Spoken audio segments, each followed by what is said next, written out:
J'ai perdu la vue à l'âge de 18 ans suite à une manifestation d'étudiants où j'ai reçu 2 balles, une balle explosive au niveau du crâne qui m'a sectionné les 2 nerfs optiques. C'était à mes 16 ans, il y a un photographe qui me contacte. C'est un homme qui avait environ 40 ans, donc il était intéressé pour faire un shooting avec moi. Au fur et à mesure, il devient de plus en plus insistant. Et moi, je lui disais toujours non. Je suis dyslexique, dysorthographique, donc quand on est plus jeune, à l'apprentissage de la lecture, c'est compliqué. Du coup, ça nous met un peu en échec scolaire. Et à mes 21 ans, donc l'année dernière, il me recontacte en fait pour un shooting photo. Il insistait beaucoup parce qu'il avait vu sur mon compte Instagram où j'avais posté des photos en lingerie, maillot de bain, et il me disait est-ce que ça te dérange, on prend les mêmes photos avec tes vêtements. Je connaissais pas le handicap, du coup je me suis dit tu peux plus rien faire de ta vie en fait. Voilà, s'il y a quelqu'un, tu peux aller manger, sinon tu vas crever de faim. Il me dit un truc très bizarre, c'est vu que demain on a un shooting photo, il faut que la veille tu prépares tes tenues, donc tu peux me montrer tes tenues. Je pensais que c'était professionnel. Et au bout d'un moment j'ai cédé, j'ai dit oui. J'avais vraiment honte d'être dyslexique. À l'époque, on nous demandait de mettre un D rouge dans la marge. Et moi vraiment, j'essayais de faire le plus petit D possible parce que j'en avais honte. Je voulais pas que les autres voient que je marque ça sur la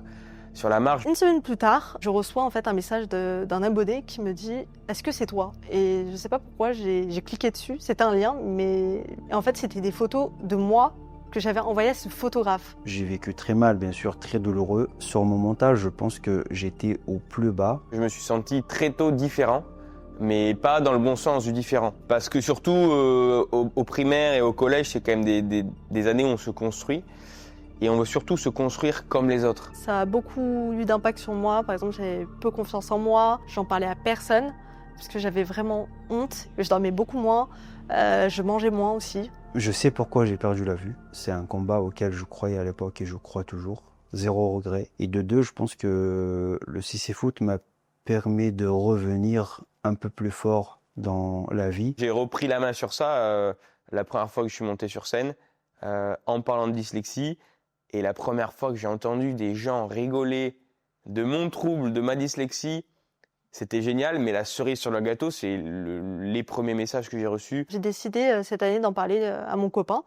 Et au fur et à mesure, j'en ai parlé de plus en plus à des personnes avec qui je me sentais à l'aise, mes amis. Je pense que l'état dans lequel on est, il faut pas trop s'auto-flageoler, quoi. Enfin, on a le droit d'être pas bien, mais on a aussi le droit de rêver très très haut. Prends le temps d'analyser la situation, ce que tu es vraiment, ce que tu vis vraiment, et assume-le pleinement. Quand vous allez pas bien, il faut en parler, même si au départ ça peut être très très dur. Rêver grand pour atteindre le maximum. Assume ta différence et elle deviendra ta revanche.